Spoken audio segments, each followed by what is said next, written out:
hoy. Sí, así es. Entonces vamos a leerla, Camila. Hace varios meses, Humberto de la Calle escribió varias columnas hablando de la necesidad de un pacto para Colombia. Pocos nos expresamos a favor de esa idea que más bien provocó, con la anuencia del mismo Humberto, un camino plagado de vetos y exclusiones. Sin siquiera mostrar las diferencias programáticas, abandonando cualquier camino que tenga que ver con plantear las soluciones a los problemas cruciales del país, se han venido desplegando una serie de fuerzas políticas, más bien de individualidades, sin mayor propósito. La política no tiene sentido sin propósitos, dijo muy bien en una emisora el senador Rodrigo Lara. Quienes están en el poder han tenido propósitos. Destruir la posibilidad de la paz ha sido uno de ellos. Profundizar la violencia para permitir una altísima concentración de la riqueza y del poder en un país tan rico que podría generar las bases de una prosperidad generalizada ha sido quizás el principal. El uribismo ha sido un proyecto político con propósitos. La concentración de la riqueza nacional en una élite oscura es indudablemente un propósito político para el que han utilizado instrumentos y políticas públicas coherentes. La minería de hidrocarburos ha sido la base económica de ese proyecto de transferencias de rentas de lo público a lo privado. La elevada corrupción, la ideología neoliberal, la represión a la población, la guerra, la construcción de factores de violencia, el borreguismo internacional, la demagogia para atrapar millones de votos y apoyos en un proyecto que va contra los votantes y los mismos apoyos. El prohibicionismo para empoderar a las mafias del narcotráfico han sido medidas e instrumentos completamente coherentes con su propósito político. Los resultados son medibles. Efectivamente, somos el tercer país más desigual socialmente del mundo. Y efectivamente, durante los últimos 30 años, no hemos sino bajado el salario relativo en el país. Es decir, la parte del ingreso y de la construcción de la riqueza que va a las y los trabajadores y que disminuye respecto a la que va a los dueños del capital. El uribismo como proyecto político ha viabilizado sus propósitos reales. En cambio, no se encuentran propósitos en las fuerzas que aparentemente se desligan del uribismo, pero no son capaces de construir un pacto democrático. Hemos leído a Fajardo en varias entrevistas que la prensa tradicional hace profusamente, tratando de construirlo como un recambio de Uribe al que ven decaído. Hemos observado el transcurso del Congreso del Partido Liberal. Hemos sabido de las reuniones a puerta cerrada de individualidades tratando de aglutinarse, auspiciadas por el binomio Claudio-Angélica.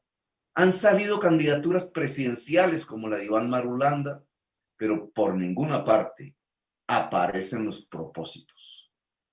Una vaga lucha contra la corrupción bastante demagógica, un deseo de salir de Uribe pero manteniendo su proyecto, un acuerdo para excluirme a mí y a lo que represento, son las frases que salen públicas una y otra vez, pero que reflejan precisamente que construyen una política sin propósitos. El rechazo a la propuesta de Humberto de la Calle, que la hace caer en el vacío, no es más que el reflejo de una política sin propósitos, que de ganar llevaría al país a una enorme desilusión.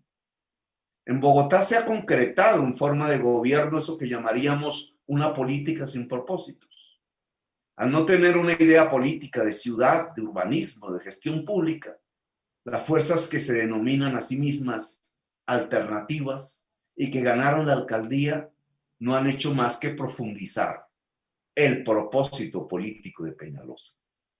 Porque Peñalosa ha representado para la ciudad de Bogotá indudablemente un proyecto político con propósitos, los de hacer girar la riqueza de la ciudad alrededor de los dueños privados del transporte público y los de generar los procesos urbanísticos que permitan el incremento de las rentas del suelo en favor de grandes especuladores inmobiliarios.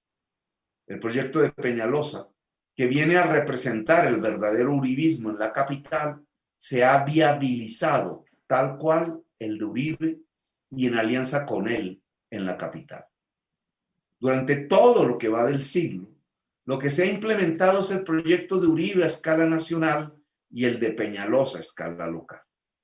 El proyecto de la Bogotá humana y el progresismo literalmente fue barrido del mapa.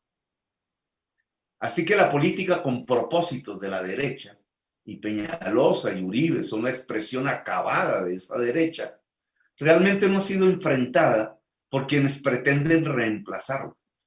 Quienes pretenden ese reemplazo no tienen más propósitos que ser herederos de Uribe y Peñalosa. Y eso sí, excluir a quienes podrían proponer una transformación real del país. La aparición de Colombia Humana, con su antecedente en el gobierno de la Bogotá Humana y su éxito electoral, su avance dentro de la sociedad colombiana, marca la aparición de un proyecto político progresista con propósitos. Nuestra fortaleza es esa, tener unos propósitos en la política del país. Le hemos propuesto a Colombia un proyecto democrático, lo cual significa el acceso al poder de las mayorías hasta ahora excluidas para disminuir la desigualdad social y aumentar la porción de ingresos relativos de la gente que trabaja en la construcción de la riqueza del país. Nos hemos llenado de propuestas, muchas de ellas ejecutadas en el gobierno mismo de la Bogotá Humana, para ser coherentes con el propósito propuesto. Hemos planteado el tránsito hacia un modelo productivo con el desarrollo de un capitalismo basado en la pequeña y mediana empresa. Hemos propuesto la modernización del campo empoderando al campesinado y a la pequeña y mediana empresa agraria. Hemos propuesto abandonar la senda de la economía extractivista para pasar a la productiva, que garantiza producción de riqueza y una mejor distribución social de la misma.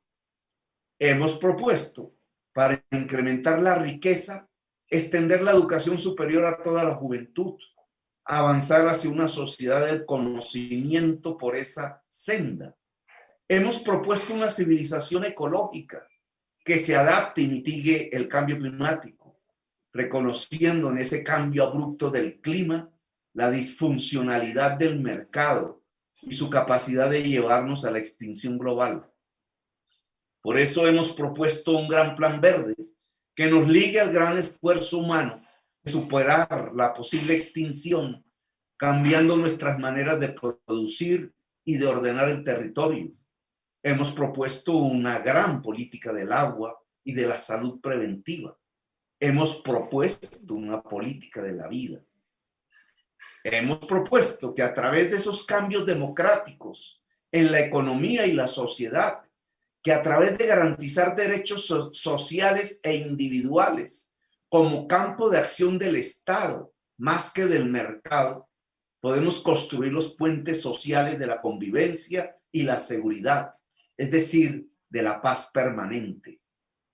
Es tal el poderío de los propósitos políticos de la Colombia Humana, es tal la pertinencia de su programa para resolver los principales problemas de la sociedad colombiana de hoy, es tal la fortaleza programática de la política de la vida en el terreno político, económico y social, es tal su poder emancipador y democrático que no solo avanza en el apoyo fortísimo de la sociedad colombiana, sino también en su exclusión como proyecto político legal dentro de la sociedad. La propuesta de Humberto de la Calle no tiene interlocutores, sino en la Colombia Humana, en algunas disidencias liberales, en el sentido amplio del término, y en la izquierda del país. Porque quienes se aglutinan en las reuniones con De la Calle no tienen propósitos. Y de esa falta de propósitos es que surge el rechazo a pactar, a dialogar, a construir colectivamente con la Colombia humana. La falta de propósitos lleva a la construcción de narrativas falsas o vagas, etéreas. La lucha contra la corrupción en el discurso, mientras se contrata a la empresa que sobornó al rey Juan Carlos de Borbón para demoler el hospital símbolo de la salud pública de Colombia. El discurso contra la corrupción, mientras se contrata un metro débil para auspiciar el desarrollo privado del transporte público de la capital y se entrega un billonario negocio a los amigos empresariales de Uribe en cabeza de William Vélez. El discurso contra la corrupción cuando se oculta que por seguir los propósitos de Uribe y sus amigos empresariales se condenó a la destrucción a toda una región con Hidroituango y a la destrucción de las finanzas por billones de pesos perdidos y robados del sector eléctrico nacional por una abultada ola de corrupción empresarial. La narrativa falsa de los extremos políticos a los que hay que rechazar cuando lo que se desarrolla en el país es una lucha de la democracia contra la tiranía neofascista. Calificar los propósitos de la Colombia humana como extremistas para precisamente tapar la ausencia de propósitos propios. Nosotros tenemos el propósito real de transformar a Colombia y queremos encontrar las fuerzas con las cuales dialogar sobre este camino. Esas fuerzas conjuntas, sociales y políticas, tienen varios retos por delante. El primero es ganar las mayorías del Congreso de la República en las elecciones del 2022. El segundo, ganar la presidencia. Para lograr esas metas, proponemos la construcción de un gran pacto nacional democrático. Proponemos sacar el país de una era de violencia de 2 siglos y pasarlo a una era de paz permanente y grande. Tal transición implica transformaciones reales en un sentido profundamente democrático en muchas esferas de nuestra sociedad. No estamos proponiendo, por tanto, una bobada, una demagogia, una política sin propósitos. Estamos proponiendo historia, un proyecto nacional. Listo, Camilo. Senador.